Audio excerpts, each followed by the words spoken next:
நம்மளுடைய சொந்தங்கள் இருக்கு, நம்ம யாருக்காவது இந்த மாதிரி பாதிக்கப்பட்டிருக்கோம். ஒவ்வொரு ஊர்ல வந்து 2 பேர் வந்தாங்கன்னா எவ்வளவு பேர் வருவாங்க? ஒரு 60 பேர் வந்திருப்பாங்க. அதை வந்து நம்ம யாருக்கும் வந்து தெரியப்படுத்துறதில்லை. சும்மா நம்ம உட்காந்து போராட்டம் பண்ணணும், போராட்டம் வந்து எப்படி பெருசாகலாம், நம்ம எப்படி போராட்டங்களை வெற்றி பெறான்றத மட்டும்தான் அவங்க யோசிக்கணும். சரி, எந்த வேலை இந்த அரிசி பண்ணா சாப்பாடு தலைவர் போட்டா இதை மட்டுமே சில பேர் நினைச்சுட்டே இருப்போம். நம்மளோட இலக்கு எல்லாமே அளவுக்கு நம்ம பயணிச்சா மட்டும்தான் நம்மளுக்கான வெற்றி வந்து உறுதியா கிடைக்கும். நம்ம இலக்கு எல்லாருமே பயணிச்சுட்டு இருக்கோமா?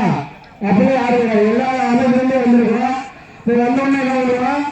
ஒரு 5 நிமிஷம் ஸ்பீச் கொடுத்து அவ்வளோதான், போட்டோ காட்டா வீடியோ காட்டா தகவல் கிளம்பிடுவோம். ஏன்னா நமக்கு எப்படி கிடைக்கும்? நம்மளோட இலக்கு நிமிஷமா போஸ்ட் போடுறோம் இல்லையா, பிளக்ஸ் கிடைக்குமா? கிடைக்காது. நம்ம கரெக்டான சரியான இடத்துல போராட்டம் பண்ணாலும் அந்த இலக்கை நம்மளால அடைய முடியும். அதுக்கு நம்ம தயாரா இருக்கணும். சாப்பாடே இல்லைனாலும் நம்ம போராட்டத்தை கைவிடக்கூடாது, அலட்சியமா போராட்டம் பண்ணக்கூடாது. அதை ஃபர்ஸ்ட் நீங்க புரிஞ்சுக்கோங்க. ஏன்னா நம்ம என்ன தமிழ்நாடு முழுவதும் நம்ம பெரும்பான்மை வாழக்கூடிய மக்கள் தான். ஆனால் எல்லா ஊர்ல வந்து வேற மாட்டு சம்பவமா இருந்தாங்கன்னா ஒரு சின்ன பிரச்சனையா இருந்தாலும், இப்ப எக்ஸாம்பிள் வந்து இப்ப அட்டாப்படியில வந்து இந்த டைசன் நிறுவனம் வந்து பிரச்சனை பண்ணிட்டு இருக்காங்க. இதை அமைச்சர் வந்து பேசுறாரு சட்டசபையில.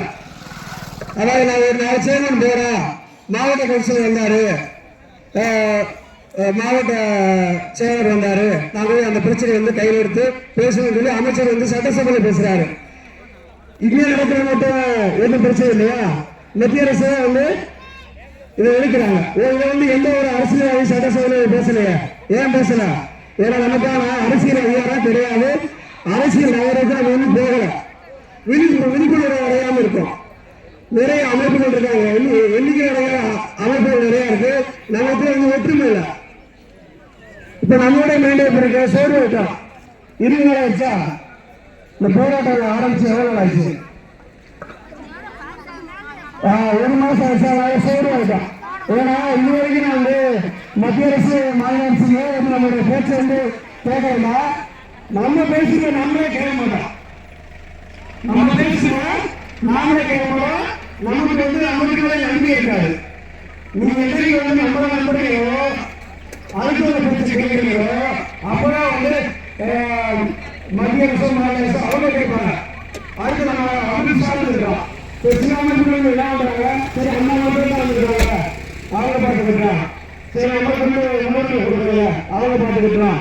இந்த மாதிரி தான் நம்ம வந்து ஒரு மணல் மாதிரி சல்லி வந்து செயலா கிடக்கும். யார் வேணாலும் சரி, யாரையும் குறை சொல்லாம நான் பண்றேன், ஐக்கியம் எல்லாரும் முடிஞ்சு நானே செய்யறேன், நான் செஞ்சுட்டே இருப்பேன். பின்னாடி வரவங்களை தொடர்ந்து போயிட்டே இருந்தோம்னா நம்மளோட போராட்டம் வந்து வெற்றி பெறும். ஏன்னா அப்போவே நெல்சன் மண்டேலா சொல்லியிருக்காரு, education is the most powerful weapon which you can send as a word ன்னு சொல்லுவாரு. அதாவது கல்வி அறிவு வந்து மிகப்பெரிய ஆயுதம். இந்த ஆயுதத்தை வச்சு நீங்க என்ன வேணா பண்ணலாம் சொல்றாங்க. ஏன்னா வீட்டுக்கு ஒருத்தர் பதிவு வச்சிருக்கோம், கவர்மெண்ட் வழக்க இன்னொரு நிறைய பேர் சட்டம் படிச்சிருக்காங்க. நம்மளுடைய வழக்கறிஞர் யாரும் நம்மளுக்கு முன்னெடுத்து வரல. இப்ப ஒரு புதிய வந்திருக்கு. இந்த போராட்டம் வந்து இப்ப ஆரம்பிச்சிருக்கு. 1 மாசம் போயிட்டுனா தமிழ்நாட்டிலே முதல்ல வந்து மிகப்பெரிய போராட்டம்னா இதுதான். இப்ப ஒரு புதிய போராட்டம் நடந்துட்டு இருக்கு. இனி வரும் நாளில் வந்து நமக்கு நாளைக்கு நல்லபடி நாளைக்கு தொடங்கல அப்படின்னா இங்க இருக்க 9 ஒன்றியமோ 13 தலைவர்களையோ காளிதாஸ் முற்று விடுவோம்.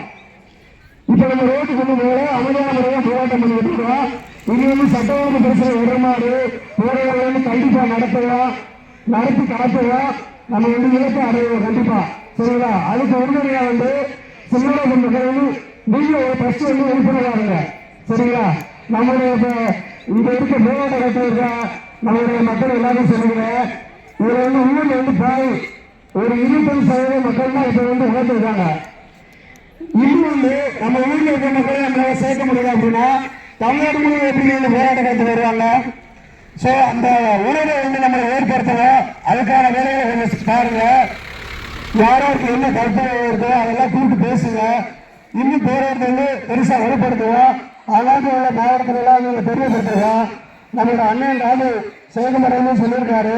இப்போ நிறைய காவல்துறை போராட கருத்து போராட அட்ரஸ் மொபைல் நம்பர் எல்லாமே வாங்கிட்டு சில இடங்கள் போகாம நிப்பாட்டி வச்சிருக்காங்க. ஸோ இந்த போராட்டம் அந்தந்த மாவட்டத்தில் அந்தந்த தகவல் வசதியினர் நடத்தலாம் முடிவு செஞ்சிருக்கோம். அதனால இந்த போராட்டத்தை யார் எதுவும் பெரிய முடியாது. நம்ம கண்டிப்பாக பெரிய அளவில் கொண்டு போவோம். நம்முடைய இலக்கை உறுதியாக வெற்றி பெறும். இது 100% என்னுடைய வாக்குறுதியை கொடுக்குறேன். நான் மட்டுமே செய்ய முடியல, எல்லாருமே செய்யலாம். எல்லாரும் முடிஞ்ச செய்யறோம். இதை யாரும் குறை சொல்ல வேணாம். எல்லா மக்களும் வேணும், எல்லா அரசியல் கட்சியும் வேணும். அதனால இதை பேச வாய்ப்பு நம்ம கிராம மக்களுக்கு நன்றி தெரிவிச்சுக்கிறேன். நன்றி, வணக்கம்.